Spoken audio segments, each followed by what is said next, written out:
오늘 설교 제목이 뭡니까? 여러분에게는 열등감이 있습니까? 열등감을 어떻게 해야 할까요?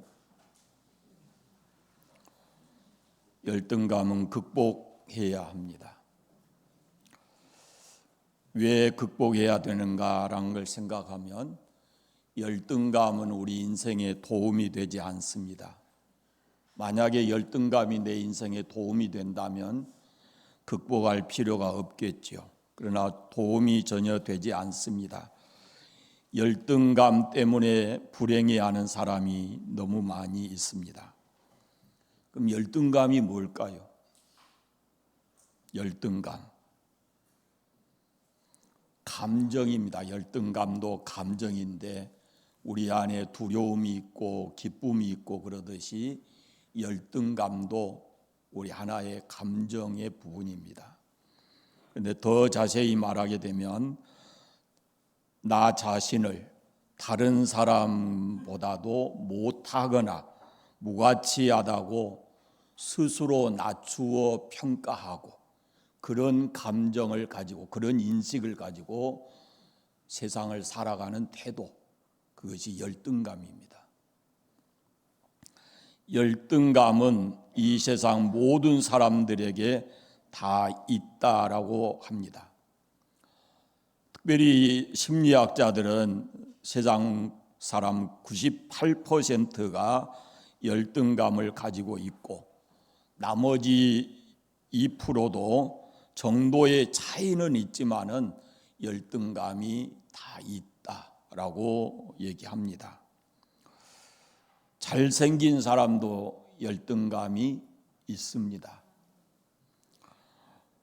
여러분, 통계적으로 수술을 가장 많이 하는 사람이 어떤 사람일까요?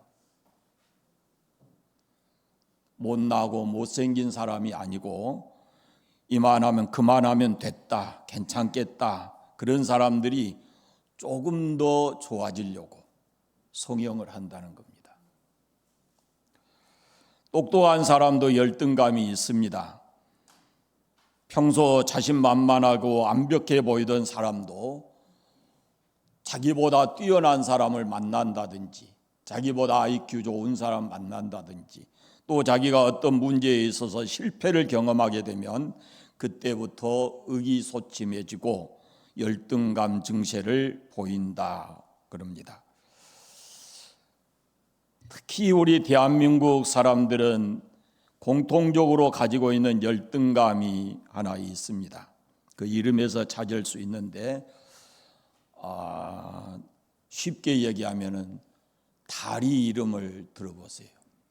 한강에, 서울 한강에 다리 이름들 말해보세요. 한강의 다리 이름들. 우리가 전라도 장흥에 사니까 서울 한강의 다리들을 잘 모르는구나. 한강대교, 또 성수대교, 잠실대교, 요 진도 건너가는 다리도 진도대교, 남해 건너가는 다리도 남해대교. 뭔자가 다 들어가요? 대교가 들어가요. 미국의 샌프란시스코 가면은 아주 세계적으로 유명한 그 현수교 중에 하나의 다리가 있어요. 금문교입니다. 금문교. 바다를 이렇게 건너서 이렇게 놓는 다리예요. 금문대교 아닙니다. 그냥 금문교예요. 우리나라 이름이 뭐예요? 대한민국입니다. 땅덩어리가 적어서 그랬는지 이름을 왜 그렇게 지었는지 모르겠어요. 그런데 2002년 우리 월드컵 할 때 응원했던 것이 뭡니까? 대한민국 짜잔짜잔짠 했죠. 그런데 어디에가 악센트가 들어가 있어요? 대한민국 그러잖아요.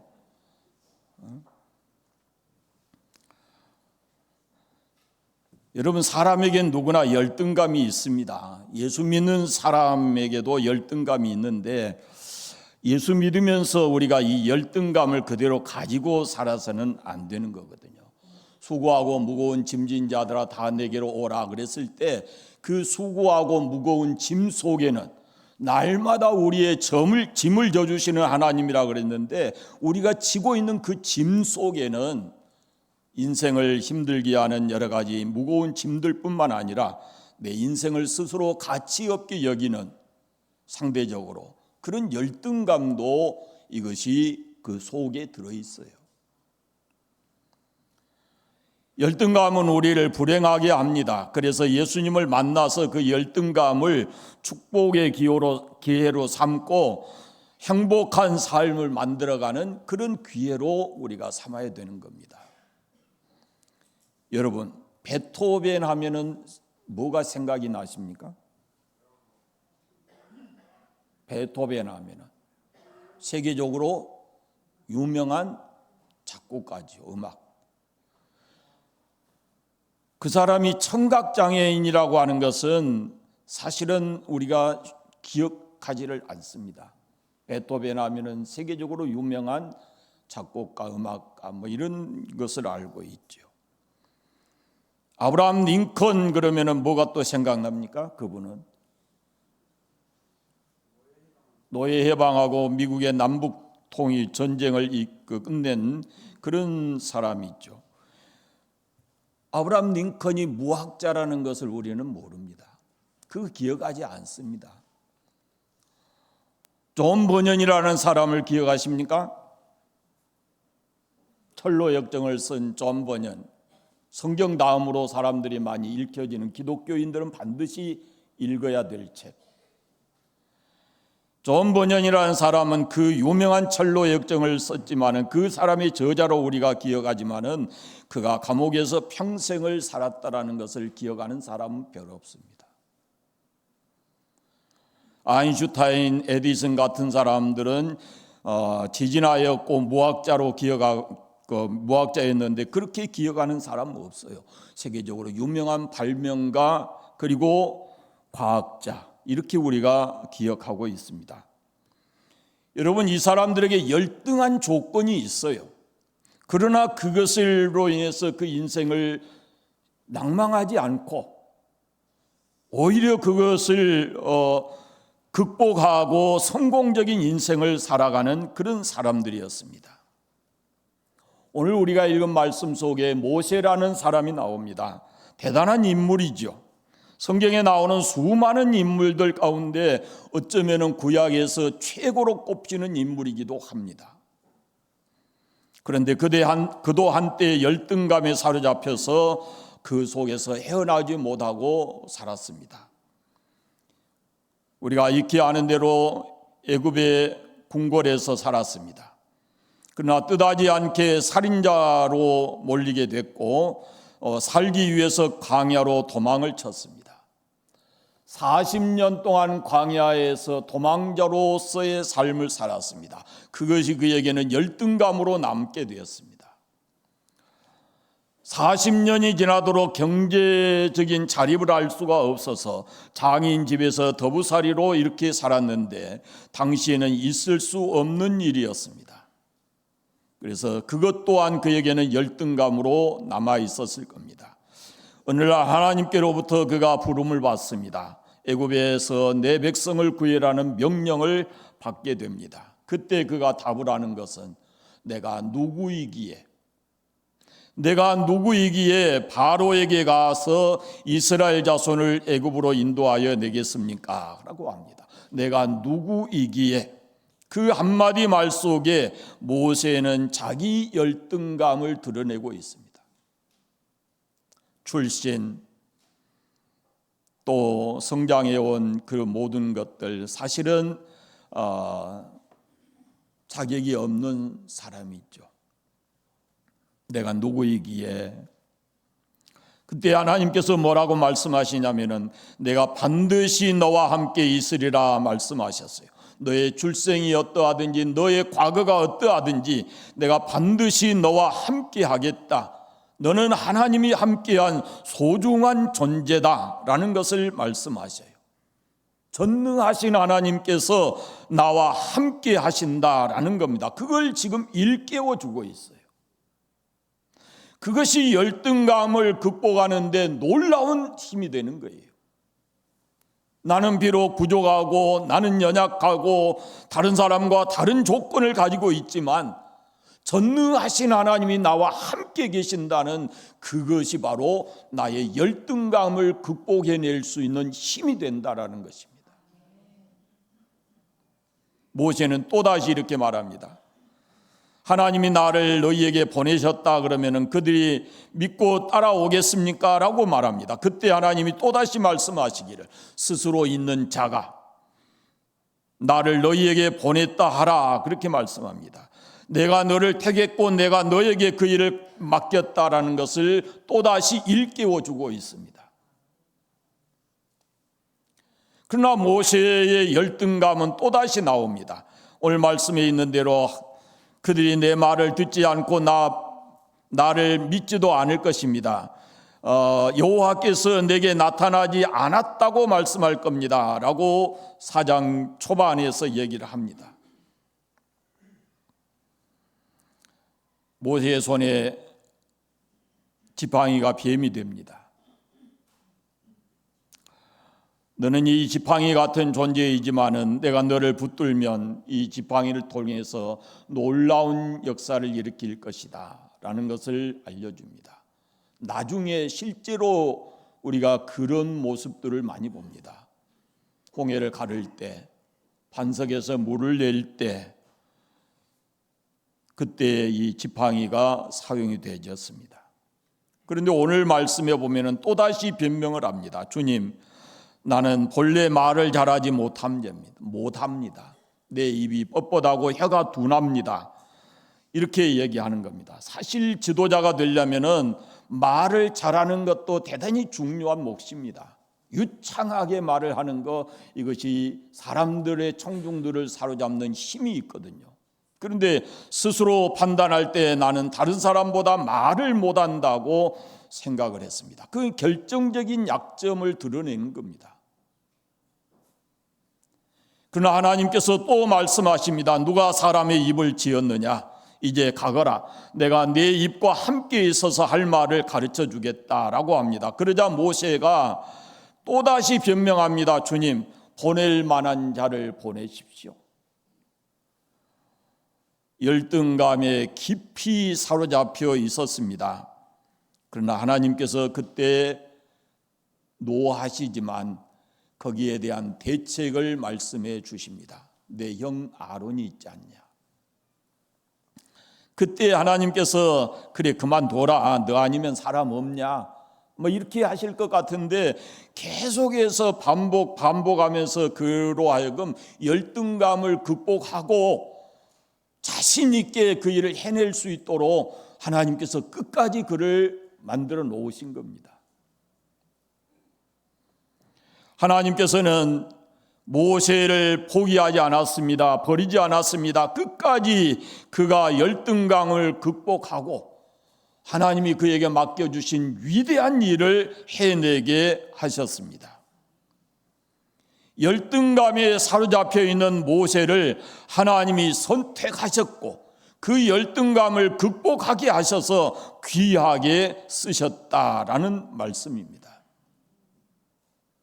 나에게 어떤 열등감이 있는지 모르지만 그것으로 인해서 하나님이 나를 버리지 않습니다.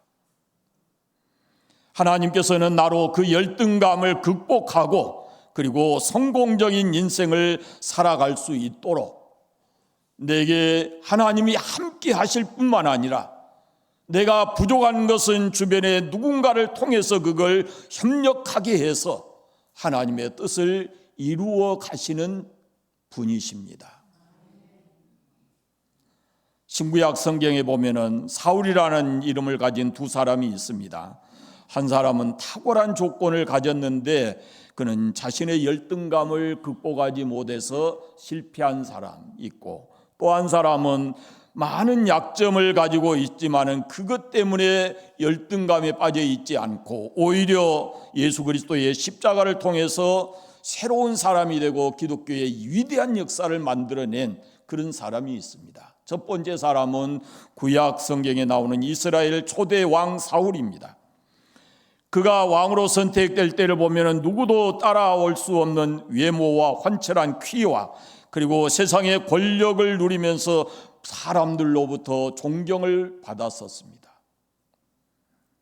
그러나 그가 어떤 어린 다윗 왕이 다윗이 나타났을 때 그 다윗 앞에서 열등감을 이기지 못하고 그것을 시기하고 질투하고 그래서 거기 다윗을 해치는데 시간과 능력을 모두 낭비하고 왕으로서는 해서는 안 될 일을 하게 되고 결국은 그가 가지고 있던 모든 행복의 조건을 다 잃어버리고 비참하게 그 인생을 끝을 맺습니다.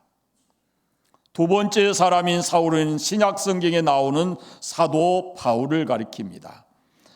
그가 키가 큰 것도 아니고 얼굴이 잘생긴 것도 아니고 몸이 건강한 것도 아니었습니다. 걸핏하면은 매 맞고 감옥에 갇히는 기도했습니다. 그러나 성경을 보면은 그런 다윗이 자기에게 열등한 조건이 여러 개가 있지만 단 한 분 예수님으로 인해서 그 인생이 달라지고 그가 행복해하고 기뻐하고 있는 모습을 우리는 성경에서 많이 보게 됩니다. 오히려 그는 자기의 약점을 자랑했습니다. 예수님의 십자가 앞에서 자신의 약점을 다 내려놓고 누구도 흉내낼 수 없는 그런 복된 삶을 살았습니다. 그가 고백합니다. 나의 나 된 것은 하나님의 은혜다. 여러분 모두 나와 같이 되기를 바랍니다 라고 얘기를 합니다. 사랑하는 여러분, 하나님께서 우리를 부르셨습니다. 우리에게 수고하고 무거운 짐이 있고 염려도 있고 죄도 죄책감도 다 있고 부르심의 속에는 우리가 가지고 있는 열등감도 하나님은 인정하시고 그것까지도 받아주시는 분이십니다. 그리고 예수님은 그 십자가를 통해서 우리가 열등감을 극복하고 그리고 행복한 축복된 삶을 살게 하시는 분입니다. 열등감을 극복해야 합니다. 그래야 내 인생이 행복할 수 있고 복된 삶을 살아갈 수 있기 때문에 그렇습니다. 그럼 그 열등감이 우리에게 다 있는데 그걸 극복하기 위해서는 반드시 예수 그리스도의 십자가 앞에 나아가야 하는 겁니다. 여러분의 열등감이 무엇인지는 모르지만은 예수 그리스도의 십자가 앞에 나아가면은 그 열등감으로 인해서 움츠러들고 자신감 없던 삶이 이제는 극복이 되게 되면은 자신감을 갖게 되고 삶의 긍정적 자세를 갖게 되고 담대하게 되어지는 것입니다. 십자가 앞에 나아가서 우리의 열등감을 내려놓으면 그때로부터 우리에게는 하나님의 음성이 들리고 그것이 나의 내면에 자리 잡고 그리고 나에게 새로운 힘과 활력을 불어넣어 주는 겁니다. 여호와는 나의 목자시니 내게 부족함이 없다. 그 한마디의 말씀 속에서 우리의 모든 열등감이 극복이 되고 자신감을 가지고 세상을 살아갈 수 있게 하는 것입니다. 여호와는 나의 빛이요 나의 구원이시니 내가 누구를 두려워하리요. 여호와는 나의 생명의 능력이시니 내가 누구를 무서워하리요. 열등감을 극복하면 자신감이 생깁니다. 담대해집니다. 하나님이 나의 아버지시고 그 하나님이 항상 나와 함께 계시고 끝까지 나를 지켜주실 분이다 라는 믿음의 확신을 갖기 때문에 자신감이 생기고 담대하게 되는 것입니다. 여러분, 열등감을 극복했다 그래서 열등의 조건이 사라진 것은 아닙니다. 삭개오가 어떤 사람이에요? 키가 작지요. 그 예수님 만났어요. 그러면은 그에게 열등 조건이 뭐예요? 키 작은 것이 열등 조건인데 그가 예수님 만나서 한 10cm나 컸대요. 그거 아니죠. 그대로예요, 그대로. 우리가 예수님을 만나서 우리의 새로운 인생을 산다고 해서 그 열등의 조건이 사라진 것은 아닙니다. 키가 작은 사람이 키가 커진 것도 아니고 못난 사람이 잘나진 것도 아니고, 그런데 달리 보이는 이유가 있습니다. 키가 작고 그것 때문에 움츠려들고 그렇게 살았던 사람이 자신감을 가지고 담대히 살아가는 그런 모습으로 나오는 거예요. 못난 사람이 이쁘게 보이는 거예요. 왜? 그 안에 하나님의 영이 계시고 그가 그로 하여금 자신감 있게 살아갈 수 있도록 힘을 주시기 때문에 그렇습니다. 자기가 자기 자신의 삶을 긍정적으로 받아들이고 그것을 또 다른 모습으로 표현해내기 때문에 열등감을 극복한 사람은 자신감을 가지고 세상을 살아가게 되는 겁니다. 처음에 우리가 주님 앞에 갈 때는 우리의 모습 그대로 갑니다. 위선적으로 가면 되지 않아요. 내 모습 그대로, 우리 찬송가 부른 대로 내 모습 이대로 주 받으옵소서. 날 위해 돌아가신 주 날 받아주소서. 우리가 있는 모습 그대로 가면은 주님께서 우리를 다 받아주십니다. 우리에게 많은 열등의 조건이 있다 할지라도 그것 때문에 나를 버리시는 하나님이 아니십니다. 고쳐가지고 오라 하지 않습니다. 내가 너의 그 열등 조건을 새롭게 만들어서 행복한 조건으로 만들어 주신다고 말씀하십니다. 나에게 약점이 있다고 해서 하나님이 나를 싫어하시는 분 아닙니다. 나의 있는 모습 그대로 다 받아주십니다. 내 열등감 주님이 이미 다 받으셨으니까, 여러분이 그 열등감을 주님 앞에 내려놓았다면 주님이 이미 그 열등감을 받으셨으니까 내가 나를 생각할 때도 그 열등감 있는 그 모습을 그대로 받아야 합니다. 왜 나는 이런 환경에 태어났을까? 나는 왜 이런 모습으로 태어났을까? 이게 아닙니다. 오히려 그것이 하나님 앞에 감사의 조건이 될 수 있고 행복한 모습으로 바뀌어질 수 있습니다. 자신의 외모 때문에, 배우지 못한 것 때문에, 직업 때문에, 남편과 아내의 관계 때문에, 어려운 가정 환경 때문에 열등감에 사로잡혀 있다면 그것이 그 인생을 평생 괴롭히는 장애물과 같은 것이 될 겁니다. 그러나 주님 안에서 내 모습 이대로 다 주님 앞에 드리면 주님이 나의 인생을 바꾸셔서 생각이 달라지고 환경을 극복해낼 수 있게 합니다. 오히려 감사의 조건이 더 많아지게 하는 겁니다.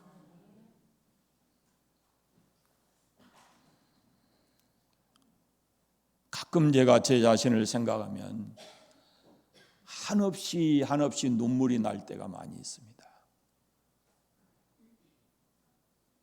그것은 다른 사람보다도 제가 건강하지 못한 몸으로 목회를 하기 때문에 한시라도 하나님께서 은혜 주시지 않으면 감당할 수 없는 것을 제가 알기 때문에 오히려 그것이 저에게 있어서는 하나님 앞에 감사의 조건이 되는 겁니다. 사랑하는 여러분, 열등감을 극복하지 못한 사람은 자기 자신을 다른 사람과 극복한 사람, 열등감을 극복해내게 되면 자기 자신을 다른 사람과 비교하지 않습니다.